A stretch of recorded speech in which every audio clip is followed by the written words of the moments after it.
أعوذ بالله من الشيطان الرجيم. بسم الله الرحمن الرحيم. يا أيها الذين آمنوا اتقوا الله وذروا ما بقي من الربا إن كنتم مؤمنين.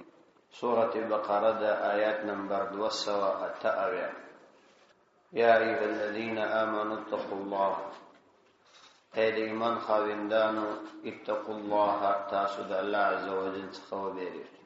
وذروا فریږدئ ما بقي پاته من الربا د سود، ان کنتم مؤمنین، کچیرې تاسو مؤمنان یاست. دا څلورم آیات دی په دې رکوع کې چې د سود په ارتباط پکښې یادونه کوي. د دې مبارک آیات درې جملې دي. اول جمله دا ده یا ایها الذین آمنوا اتقوا الله. دوما جمله ده وذروا ما بقي من الربا. او درېمه جمله ده ان کنتم مؤمنین. په دې آیات کې الله عز وجل د خپل مؤمنو بندگانو لپاره بیا د دې امر کوي چې تاسو د دې سود څخه ځان وساتئ. د سود څخه ځان ساتل دا ستاسو ذمہ داری ده. لیکن وروسته یو ډېر د محبت ډک پیغام په شروع کې ورته پرېږدي چې اے د ایمان خاوندانو، تاسو د الله عز وجل څخه وبېرئ، یعنی تقوا اختیار کړئ. مطلب دا چې د ټولو ناروا اعمالو څخه انسان هغه وخت خپل ځان را منع کولی شي چې د الله عز وجل عظمت او د الله تعالی لویي پر ده باندې غالب وي، او د الله عز وجل څخه بیره د ده په زړه کې وي. که د انسان په زړه کې د خپل رب بیره را نشي، نو دا انسان بیا هر عمل کوي، بیا هرې ګناه ته آماده کیږي. او دا د قرآن کریم ترتیب دی چې د دنیا څومره د قوانینو کتابونه سړی وګوري، په هیڅ یو کتاب کې د یو حکم د بیانولو سره داسې یو قوت نشته چې د هغه حکم عظمت دې د چا په زړه کې ورواچي. دا یوازې قرآني ترتیب دی چې هر بنده و داسې یو کار ته چې هغه د ده پر مزاج او طبیعت ګران وي، د آخرت په بیرې او د خپل رب سره په تعلق باندې هغه خبره مني او هغه حکم ور باندې مني. نو دلته الله تعالی اول د واره د ایمان خاوندانو ته دا پیغام ایږدي او دا امر ورته کوي چې تاسو تقوا اختیار کړئ. تقوا تر ټولو بنیادي امر دی. تقوا اخته سوی دی د وقایت. تاسو به اورېدلي چې دا د کتاب وقایه. وقایت ځکه وایي چې د کتاب حفاظت وکړي. تقوا ځکه وایي چې په دې د انسان حفاظت کیږي او د ګناهونو څخه راګرځي. د نبی علیه الصلاۃ والسلام محنت پر صحابه کرامو داو چې د صحابه کرامو په زړونو کې د الله عز وجل عظمت او د الله تعالی لوی راوستل، یعنی د خلکو په زړونو یې د الله تعالی دین منلی. کله سړی په زړه کې د الله تعالی بیره نه وي او د چا د زور او جبر په خاطر باندې یوې خبرې ته آماده شي، نو هغه خبره ولو کدی په عملیم کې ثواب ور باندې نه، ځکه چې د ده بیتی بالنفس او د زړه په خوشۍ باندې نه. د عبد الله ابن عمر رضی الله عنه واقعه به تاسو اورېدلي. د نبی علیه الصلاۃ والسلام یو ډېر عظیم صحابي دی. دی وایي چې یوه ورځ د مدینې منورې څخه د باندې د ملګرو سره ووتې، نو بیا یې یو شپون ولیدې، ستونه یې کتله. هغه ته یې وویل چې ته پر موږ باندې یو دانه دا پسه خرڅ کړه. هغه ورته وویل چې د دې مالک ما ته اجازت نه دی کړی. نو ده ورته وویل چې مالک ته بیا ووایې چې هغه شر موږ وخوړل، نو ستا به په دې کې دوې ګټې، یو خو دا چې موږ به تا ته پیسې درکړو او څه غوښې به هم درکړو، او بل دا چې مالک ته ته دا بهانه کولی شي. هغه د دې خبرې په اورېدلو سره فوراً دا ورته وایي چې این الله، الله عز وجل بشیري، یعنی که دا خبره زه دې خپل مالک ته وکړم نو الله تعالی بشیر، یعنی الله عز وجل خو په ما علم لري، را باندې خبر دی، او زه د الله تعالی د ګریب ته تلای نشم. الله عز وجل فرمایي ولا تحسبن الله غافلا عما يعمل الظالمون. چې تاسو په الله عزوجل باندې د غافل ګمان مکوئ د هغه اعمالو چې ظالمان کوي، یعنی ګمان د امور باندې کوي. الله عزوجل ته د دې علم ستا نه ذکر تقوا امر اول ورته وکړي، او بیا ورته فرمایي وزروا ما بقي من الربا، تاسو پرېږدئ دا فاته د سود، دا پرېږدئ، یعنی د سود کومه ګټه چې تاسو لاس ته راوړې دا پرېږدئ. په آخر کې بیا ورته فرمایي ان کنتم مؤمنین، که ایماندار یاست، د ایمان خاوندان یاست، نو دا کار مه کوئ. مطلب دا که ایمان لرې او د ایمان دعوه کوې، رښتیا ایمان لرې، نو بیا یې مه کوه دا کار. او یا به دې نو ایمان نه یې، بیا به دې نو مال په خوله باندې د ایمان دعوه یې. که ایمان لرې، د ایمان تقاضا خو دا ده چې زه ستا رب یم او د دې کار دې منع کوم او ته نه منع کړې. نو د دې خو دا معنا ده چې ستا پر ما باندې ایمان شته نه، فقط ما دې د خولې دعوه کوې او د مسلمانانو په ټولنه کې اوسېږي. او که د مسلمانانو د ټولنې څخه وایستل شي، د کافرانو په ټولنه کې یې فوراً به د ایمان نه وګرځېدې، ځکه د ایمان تقاضا خو دا وه چې تا دا کار نه کولی. نو چې ته د مسلمانانو په ټولنه کې اوسېږې، د ایمان دعوه کوې، لایق یې، که په یو کفري ټولنه کې وایې خو بیا دې بیخي نه پرېښود، ځکه نو د ایمان تقاضا دا ده چې دا وکړه. په دې آیات کې الله عزوجل د خپلو بندګانو ته په ډېر د محبت په انداز کې دا د سود د حرمت خبره کړې. ځکه قاعده دا ده چې کله یو چا ته ترغیب ورکړه شي اول د واره چې ته یو مؤمن یې، ته مسلمان یې، ستا دپاره دا کار نه دی مناسب، نو ډېر ترغیب ورکړه شي. چې کله هغه د بار بار ترغیب باوجود نه راګرځي، نو بیا هغه ته سزا ورکول کېږي. د دې آیات په شان نزول کې مفسرینو لیکلي دي چې کله چې د دې سود د حرمت مسله راغله، نو سود د جاهلیت په زمانه کې ډېر عام و، لکه اوس چې د جاهلیت ثانیه په زمانه کې هم عام دی، دغسې په هغه زمانه کې عام. نو مسلمانانو خو دا معاملات پرېښودل، لیکن د دې معاملاتو یو پر بل باندې څه نه څه پیسې پاتې وې. طریقه د دې سود عموما اوس هم دا ده، د جاهلیت په دور کې هم دا و، یو چا ته به قرض ورکول کېدی د یوې میاشتې دپاره، نو بیا به ورته ویل کېدله که چې د یوې میاشتې په موده کې زما قرض را نه کړي، نو بیا به پر دې باندې 100 روپۍ زیاتې راکړي، لږ کاندارې دي 1,10,000 به راکړي. نو بیا که دا پسې یوه میاشت نور وځنډېدی، بیا به 1,20,000، او بیا که د دې پسې وځنډېدی، بیا به 1,10,000. اوس هم دا ترتیب شته، او دا د سود هغه عمده اړخ دی. نو دا سلسله به داسې روانه. نو یو خو یې هغه اصل مال دی، هغه سرمایه وه چې هلک کاندارې ده په قرض ورکړې وې، او دا نور یې نو هغه سربارۍ و چې هغه ته دوی دا ما بقیه من الربا وایي. نو کله چې مسلمانانو دا کارونه پرېښودل، نو الله تعالی په دا وروسته آیات کې فرمایي چې وان تبتم فلکم رؤوس اموالکم، چې که تاسو توبه وکړله، نو تاسو لره د دې مالو سرمایه هغه خپلې پیسې باید درکړه شي، ابالابد به نه درکول کېږي. نو په دې باندې د مسلمانانو یو لویه قبیله وه، بنو مخزوم نومېدل. هغوی به د بنو ثقیف د قبیلې سره چې دا یو لو قبیله ده، د دې قبیلې سره د پخوا څخه دا تجارتي راکړه ورکړه وه. د اسلام په وجه باندې د بنو مخزوم قبیله د دې سودي کاروبار څخه منع شو. د بنو ثقیف د قبیلې یو څه پیسې ورباندې پاته وې، هغه د سود په اعتبار چې څونه قرض کې زیادت راغلی، هغه پیسې پاته وې. د بنو مخزوم قبیلې هغه بالابود پیسې دا نه ورکولې، ځکه چې دا سود و، دا حرامې وې. نو هغوی دا ویل چې دا خو جایز نه دي چې موږ بنو ثقیف ته ورکړو. بنو ثقیف قبیله چونکې مسلمانان نه وه، هغوی د دې مطالبه کوله. خو دونه خبره وه چې د دې دواړو قبیلو تر مابین د صلح معاهده ورکړه. د دې په وجه باندې دوی دواړه د دواړې قبیلې یا مشران راغله مکې مکرمې ته. په دا زمانه کې مکه مکرمه فتح شوې وه. د مکې مکرمې امیر حضرت معاذ رضی الله عنه، او ځینې روایاتو کې راځي چې عتاب ابن اسید و. بهر تقدیر دا دواړو کې یو وو.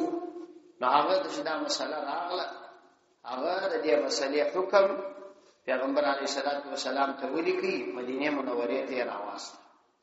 کله چې هغه مدینه منورې ته خط راورسېدی نو دا آیاتونه نازل شول چې تاسو دا پرېږدئ، یعنی مؤمنانو ته دا امر شو او هغه کسان چې د مؤمنانو سره په صلح او معاهده کې داخل شي هغه هم په دې امر شو چې دا کار نه کوي، دا وکړي. نو په دې سره د بنو ثقيف قبيله ته دا اول سول چې تاسو به دا ولا بد نه تاسو چې څومره سرمایه ده چې څونه قرض دی هغه اصلي قرض هغه تاسو حق دی، پر دې باندې کوم زیادات تاسو راوستلي دي د دې اجازه نشته دا ولا. نو یو واری خو پیغمبر علیه الصلاۃ والسلام ته په دغه آیاتونو کې حرمت را بیا پیغمبر علیه السلام د دغه آیاتونو حکم مکه مکرمه ته واسطه، بیا یې کافران هم د دې څخه مطلب دا چې کافر ته لا د دې اجازه نشته سره د دې چې په کوپر اخته دي کې د مسلمانانو سره معاهده کړي او سود نه کوي. داغه څورسته چې کله د حجۃ الوداع موقع راغله پیغمبر علیه الصلاۃ والسلام اخر حج او د دې څورسته پیغمبر علیه الصلاۃ والسلام یا اتیا یا دو اتیا ورځې په دنیا کې ژوند کړی، بیا د دنیا څخه تشریف وړي. حجۃ الوداع په ذوالحجه کې د ذوالحجه د میاشتې وروسته پیغمبر علیه الصلاۃ والسلام راغلی او پیغمبر علیه السلام د ربیع الاول په 12 باندې وفات شوی. نو چې حساب ورته وکړي د ذوالحجه میاشت په حج کې تیر شو، د محرم میاشت او د صفر میاشت دا شپږ ورځې شوه او بیا د هغه وروسته محرم صفر ربیع الاول 12 ربیع الاول باندې وفات شوی. انو دا تقریبا اویا یا دو اویا ورځې کې یو لاس ورځې د ذوالحجه پر واچو اتیا یا دو اتیا ورځې کې د دې څلورسته پیغمبر علیه السلام وفات شوی. نو د حجۃ الوداع په موقع په عمومي پیغام کې چې ټول امت ته پریښو دي او وژنه خطبه یې ویلې، دا یې ډېره وژنه خطبه ویلې د سهار څخه تقریبا تر مازګره پورې صحابه کرامو ته خطبه ویلې، ډېر وژن بیان یې کړی، حتی چې دا وشه د ډېری ولاړې څخه کښېنستلې. یو لک شل زره یا یو لک 15 زره صحابه کرام په دې کې وسره ملګري او په دې کې د اسلام آخري احکامات ټول بیان کړي، ځکه پیغمبر علیه الصلاۃ والسلام ته نور معلومېدل چې د دنیا څخه تشریف وړي. نو په دې کې یې د سود په ارتباط هم حکم بیان کړي او دا عبارت کې ابن کثیر رحمه الله د ابن ابي حاتم سره نقل کړي. پیغمبر علیه السلام فرمایي الا ان كل الربا كان في الجاهليه موضوع عنكم كله، خبردار با خبره اوسېږي چې هر څه چې د جاهلیت په زمانه کې وو موضوع عنكم كله هغه ټول تاسو څخه ورزول شوی، یعنی هغه نور معتبر نه دي. لکم رؤوس اموالکم، تاسو لپاره فقط د دې حق دی چې هغه خپل سرمایه چې څومره اندازه قرض مو هغه اصلي قرض کړی هغه واخلئ. لا تظلمون، تاسو ظلم مکوئ چې د خپل حق بالا بد اخلي، ولا تظلمون، تاسو هم ظلم نکول کیږي چې تاسو څخه تاسو اصلي قرض راوګرځول شي. واول الربا موضوع الربا ابن عباس، موضوع الربا العباس ابن عبد المطلب كله، او اول سود هغه سود چې د حضرت عباس ابن عبد المطلب رضی الله عنه هغه استقرار شوی ټول د حضرت عباس رضی الله عنه انتهایی زیاتې پیسې د جاهلیت په دور کې پر کافرانو باندې د سود په اعتبار. نو هغه پیغمبر علیه السلام پرېښودلې چې دا دی اول یې موږ پرېږدو، نو تاسو هم پرېږدئ، آینده دا کار مه کوئ. نو دا یې درېیمه مرحله سول چې پیغمبر علیه السلام د دې حرمت حکم په حجۃ الوداع کې صادر دی او دا د ټول امت د علماو اتفاق دی چې د پیغمبر علیه السلام په اخر کې چې کوم عمل راغلی هغه عمل اصلي شرعي حکم دی، ځکه په ابتدا کې یا په مابین کې چې کوم احکام کېږي هغه کې د تغییر او تبدیل احتمال مو، لکه په ابتدا د اسلام کې خبرې وي بیا وروسته منع شوې، یا په شروع د اسلام کې د رفع الیدین و په لمانځ کې وروسته بیا پیغمبر علیه السلام پرېښودل. نو اصلا د پیغمبر علیه السلام هغه آخري عمل هغه اصلي قانون ګرځول کیږي. ځکه نو موږ وایو چې یو حدیث دی یو سنت دی. سنت هغه دی چې د پیغمبر اسلام اخري عمل سي. احادیث دا چې د پیغمبر علی السلام عمل د اوله تر اخره بیان شوی دا احادیث دي. نو موږ ځان ته اهل حدیث نه وایو بلکې موږ ځان ته اهل سنت وایو. نو په دې خاطر باندې په د اخري عمل پیغمبر اسلام بیا د سود حرمت قطعي کوي چې په دې کې هیڅ احتمال د تغییر او تبديل او د جواز نه پیدا کیږي.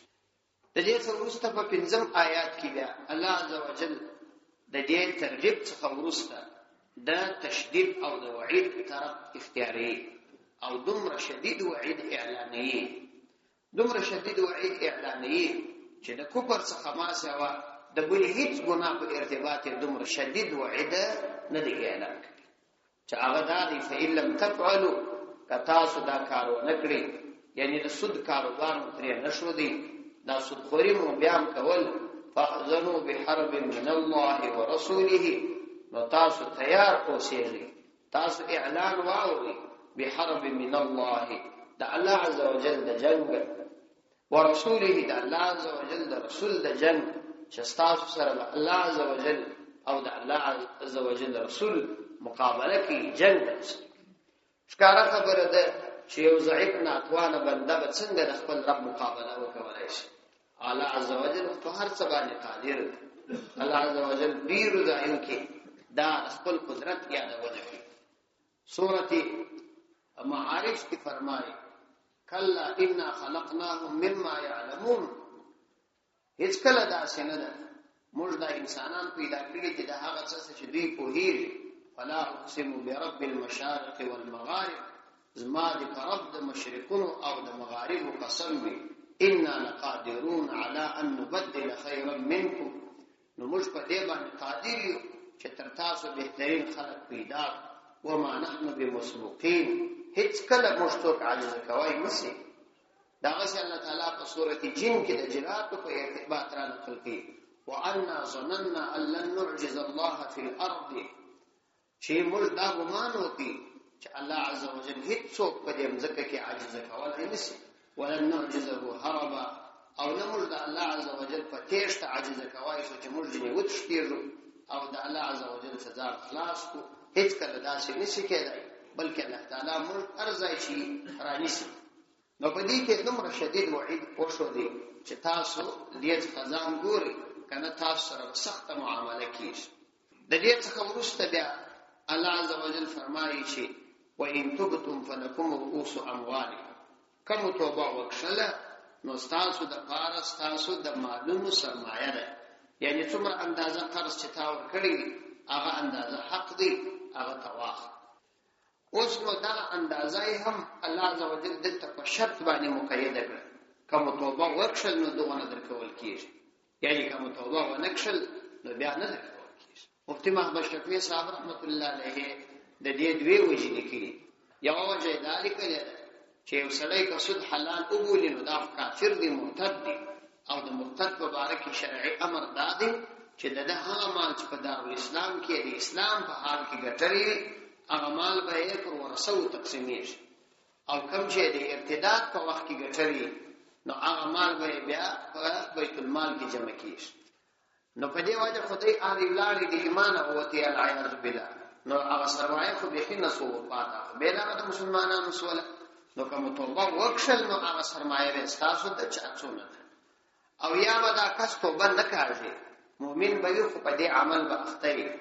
نو بیا و شرع حکم دادی چې دا سړی باغی دی، د باغی د لپاره به دا قاعده چې د سرمایه د ټوله د بیت المال په خزانو کې ضبط شي تر هغه وخت پورې چې د کامله توبه کوي او د توبې آثار باندې ښکار کیږي. چې د توبې آثار ښکار سور باندې بیا دې ورته د سرمایه ورکړي. نو په دې صورت کې هم چې توبه نه کړي نو هغه رأس المال هم نو کول کیږي. دا بل شرعي امر. لا تظلمون ولا تظلمون، تاسو به ظلم نه کوئ چې د خلکو څخه بلاغود اخلي، پر تاسو هم ظلم نه کوئ کېږي چې سرمایه مرسته وګرځول شي. په دې آیات کې بیا مؤمنان په دې باندې پوه کړل چې تاسو دا کار مه کوئ، دا انتهایی شدید او خطرناک عمل. وروسته بیا د دې په مقابله کې د هغه کار په ارتباط باندې بندگان د سود راګرځي خو د قرض ورکولو څخه نه راګرځي بلکې د قرض په ارتباط ترغیب ورکړي او تفرمایي امکان ذو عسره کچيري و دا سړی چې تاسو قرض ورکړي ذو عسره تندستو یعنی تاسو ته پر مقرره وخت باندې پیسې نه سوې درکولای نو تاسو ظلم مکوئ چې دا هغه ویني شي بلکې دا هغه فقط باندې ځان چاغوي دا څه مکوئ بلکې هغه ته نور مهلت ورکړي پیسې مور باندې ذاتوي د سودخورو خدا عادت دي چې څومره یو سړی فقیر او غریب او محتاج د ته پلاس ورزي او دا هغه ضرورتونه وي د هغه د ضرورت څخه استفاده وکړي هغه پښتو په اصطلاح باندې تخرج غته ونیسي هغه مجبور دی د هغه مجبوري استفاده کوي د دې لپاره مختلفې حیلې جوړې دي پر هغه ان شاء الله اوس کوم تفصیلی خبره کوو نو دا د سودخورو عادت دی نو الله تعالی د دې سودخورو د دې عادت منع کړی چې دا څه مکوي چې کله د هغه مقرره وخت ورسېږي پرسي نو تاسو پیسې ور باندې زیات کړئ یا زر یا 2000 یا 3000 قرار پر زیاتوي کبه بل میاش پرس ول بیا نور پر زیاتوي په دا رقم ورکړي دي زر کالداري په قرض وی اخر هغه 15000 شل تر ورسي یا دې ورکړي لک کالداري په قرض بیا هغه شل لک 25 لک تر ورسي اوبس بیا نو پر دې باندې جنجال نو دا مکو بلکې دا یو ډېر لوی جرم او د دې په مقابله کې تاسو هغه ته نور مهلت ورکړي هیڅ پروا نه لري بلکې کې تاسو ورته وبخشي نو دا تاسو د لپاره انتهایی خیر دی که تاسو په هیڅ سړیا سوچ کولای شي او د دې څخه اخلي دا سیدا کار وکړي نبی کریم علیه الصلاۃ والسلام هم په خپل احادیثو کې د قران کریم د دې آیات انتهایی بهترینه تشریح کړي ابن ابي حاتم رحمت الله علیه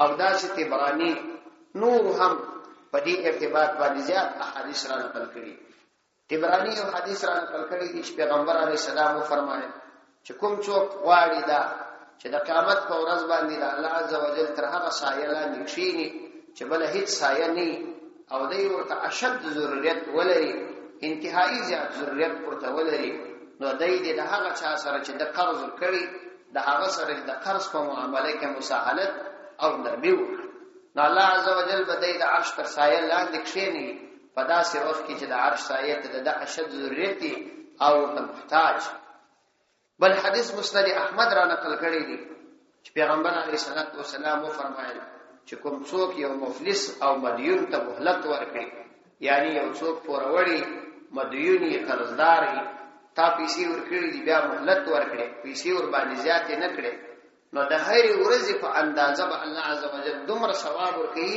څومره چې د قرض دی دومره ثواب الله تعالی ورکړي مثلا کله یو چا په چا باندې لک کالداري قرض باندې او وخت پرسو هغه نه درلود تا مهلت ورکړي د هر ورځې په مقابله کې الله عزوجل تا ته د لک کالدارو د صدقې ثواب ورکړي او دا په هغه صورت کې تر کومه وخت پورې چې د مهلت ورکړي او کله چې بیا د مهلت څخه افاته نور شي واوړي بیا د هر ورځې په مقابله کې دوه چند ثواب یعنی د هر ورځې په عوض کې دغه پیسو دوه چند ثواب الله عزوجل ورکړي یو بل حدیث کې راځي مسلم را نقل کړي پیغمبر علیه الصلاۃ والسلام فرمایي که څوک دا غواړي چې دعا یې همیشه قبول وي د الله تعالی په دربار کې مستجاب الدعوات وي او د څخه مصیبت او پریشانی الله تعالی لري کړي نو هغه دې دا کوي چې یو تندس مدیون ته دې مهلت ورکړي هغه ته مهلت ورکړي دا هغه سره دې نرمي معامله کوي ځکه دا اسلامي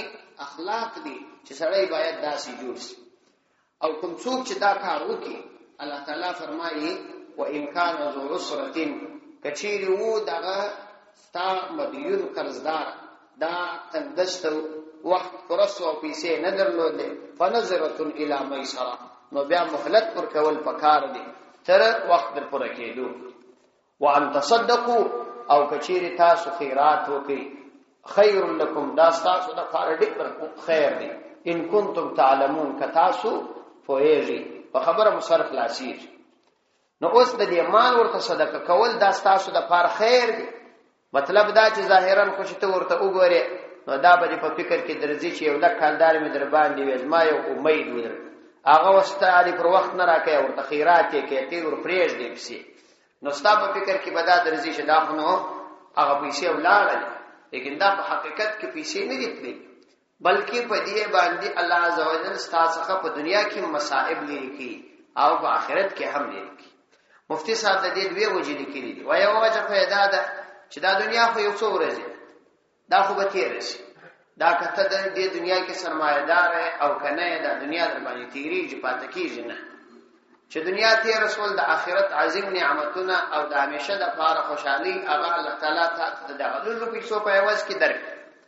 او کشیری بیل فرض په دنیا کې نو هم الله تعالی ستاسو سره د احسان معامله کوي. او دا تجربه ده، کوم څوک چې د الله تعالی په لار کې مال نه پکې کوي او په حلال روزي قناعت کوي، هغه ته الله تعالی په دنیا کې د اطمینان ژوند ورکړي.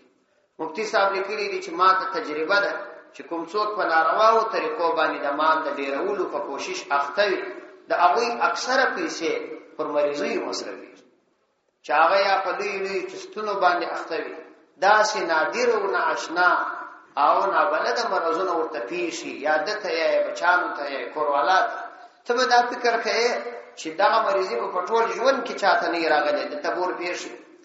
زه خپله یو څوک ما پیژنم چې زما سره ډېر نږدې تعلق هم د دغه کفري نظام په شروع کې ځینې کسان اصلي لیونیان سول، د یوې ټېلې شګو غورځولو په وجه به ایمان ختم کړي، چې هغه به یوه ټېله شګې پر سړک اچولې دی بول سړک را جوړوي، ځکه یې د اسلامي نظام مقابله کوي، په دې به ایمان د لاسه ورکړي. نو دغسې کسان وه، ظاهري خورا دینداره هم وه، نه یو څوک موټران رانیول، بس یې دا مختلفو مؤسساتو سره ورکړه، مؤسساتو ته یې سره ورکړله، یو څه پیسې سره پیدا سولې، 4-5 کورونه یې رانیول، خورا یې ترقي وکړه. نو بیا وروسته د هغه زما سره تعلق هم و، ظاهري خورا دینداره و. نو یو څه وخت بعد خبر شوم چې په کور کې یو مریضي ورپېښه سوې وه، یوه دانه د مژور په نس کې راختلې وه، بیا هندوستان ته یوړله. بله ورځ بیا زوی پنډیکه سوی و، بله ورځ بیا دته په ملا کې یو مشکل پېښ سوی و. یعنې زما خپله تجربه ده، دا څومره پیسې چې ګټلې وې دا ګر پر دغه ژبه. اوس در دغسې اندازې فقرا دي چې د دغه ځایه څخه پوروړو ټینګ کړي دي، اوس بار شوي دي، یو علاقې ته تللي دي. نو دا زما تجربه ده. نو مفتی صاحب لیکلي دي چې دغسې خلک په داسې مصائبو ګرفتار کېږي، یا د حکومت په کیسونو کې راشي، یا نورې مریضۍ ورته پیښې شي، د هغه څه بیا ځان نسي خلاصولی، نو اطمینان نه لري. ځکه نو الله تعالی فرمایي ستاسو دپاره دا خیر دی، یعنې ولو که دې پیسې ولاړلې، خو الله عز وجل به د دې په وجه تا ته په دنیا کې به اطمینان درکړي، مریضي به نه در باندې راځي، په مال کې به دې برکت راشي. داسې مه وکړه.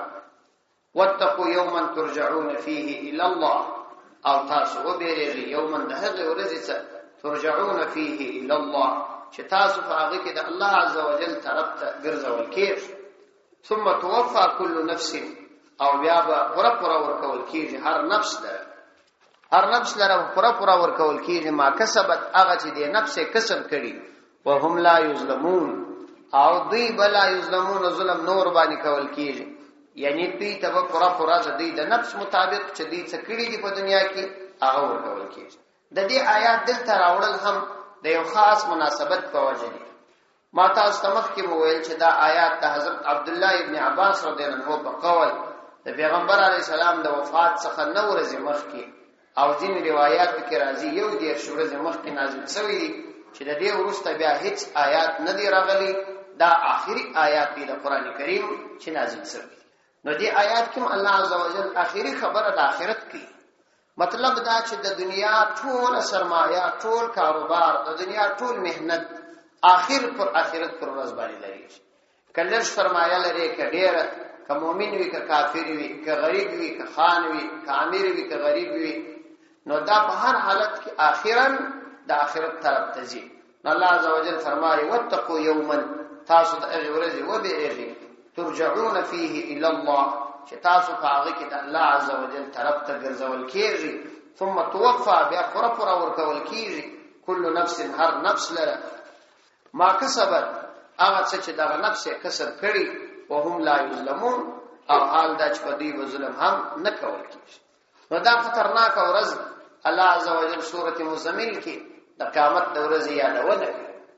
وکیف تتقون یوما ان کفرتم یوما یجعل الولدان شیبا، چې تاسو به څنګه ځانونه بیا وساتئ ان کفرتم کتاسو کفر وکي یوما د هغه ورځې د عذاب یجعل الولدان شیبا چې هغه د کوچنیان داس پنځري ګرځي.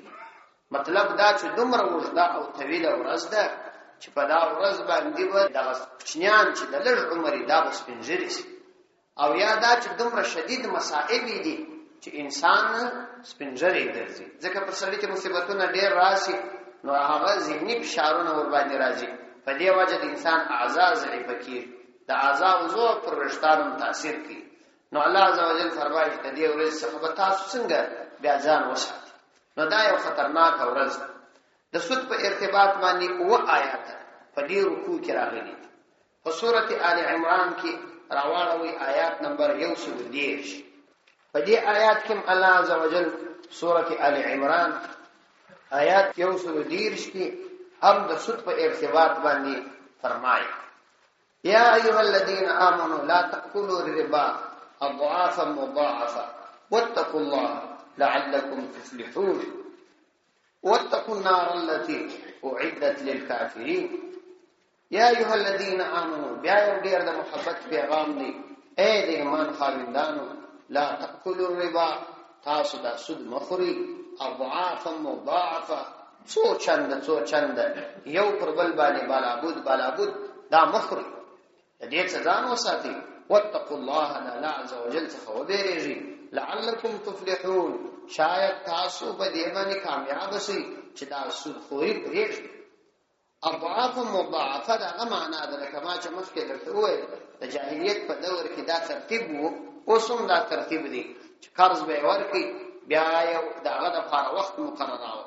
نو که به میاشت وخت ورکړی و یوه میاشت بعد به بیا عدده پر سرمایه یو څه زیات دي.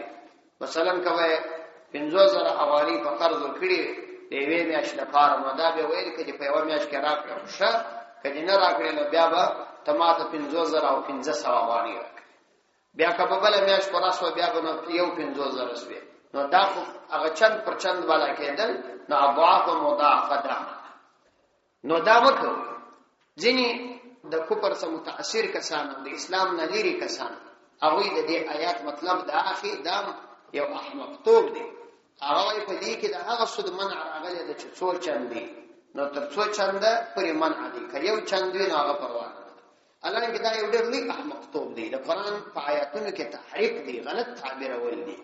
د دې دا معنا ده د دې آیات لکه الله تعالی چې فرمایي چې ولا تشتروا بآیاتي ثمنا قلیلا، تاسو زما په آیاتونو باندې لږ قیمت ما اخلي. نو د دې خدا معنا نه ده چې ډېر نو باندې اخلي، خو مطلب دا چې دا تمام عالم د الله تعالی د کلام په مقابله کې هیڅ حیثیت نه لري. نو لا تشتروا بآیاتي ثمنا قلیلا، تاسو د زما په آیاتونو باندې ما اخلي لږ سامان. د دې معنا دا نه ده چې ډېر نو اخلي. نو دلته دا معنا نه ده چې تاسو که څو چند دی هغه مه کوئ، یو چند مه کوئ. او بل دا سود په هر حالت کې څو چنده کېږي. مطلب دا که دی راولاړ شي یو چاته د 50,000 افغانۍ د یوې میاشتې په قرض ورکړې او بیا پر هغه باندې وخت پوره شو بیا د نورې ور زیاتې کړې ولو که 500 وي، نو خو دغه 500 د ده په سرمایه ګډې شوې. په دې چې دا ګټه کوي خو دغه ګټه هم په دغه سود باندې کېږي. نو دا خپله څو چنده ته رسېږي، بېرته څو چنده جنې جوړېږي. نو دې آیات کې الله تعالی دا منع کړی دی چې دا مه کوئ. سورة النساء راواړوئ. په سورة النساء کې هم الله عز وجل په یو بل آیات کې د دې منع فرمایي. سورة النساء آیات نمبر 180. سورة النساء آیات نمبر 180. په دې آیاتو کې الله عز وجل فرمایي: فبظلم من الذين هادوا حرمنا عليهم طيبات. فبظلم فسبب د ظلم من الذين دعا کسان هادو چې يهوديان و حرمنا عليهم طيبات، مشکر اغوی باندې طيبات پاک شان حرام کړه.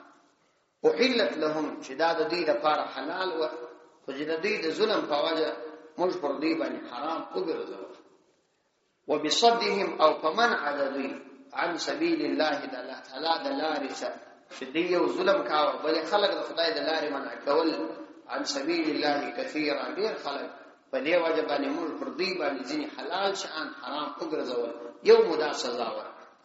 او د دې بل لوی خیانت دا و واخذهم الربا، او اخستل د دې د سود، وقد نهوا عنه حال دا چې د دې کار دوی منع کړل سوی و چې تاسو دا مکوئ دا سود دوی کاوه واکلهم اموال الناس او په خللو د دوی د خلکو د مالونو بالباطل په غلطه طریقه د خلکو مالونه خورل ځانو ته بزرګان وایي په دې پیسې نه اخسته واعتدنا للكافرين منهم عذابا اليما او مشتهر کړي دي کافرانو لره د دوی څخه عذابا الیما دردناک.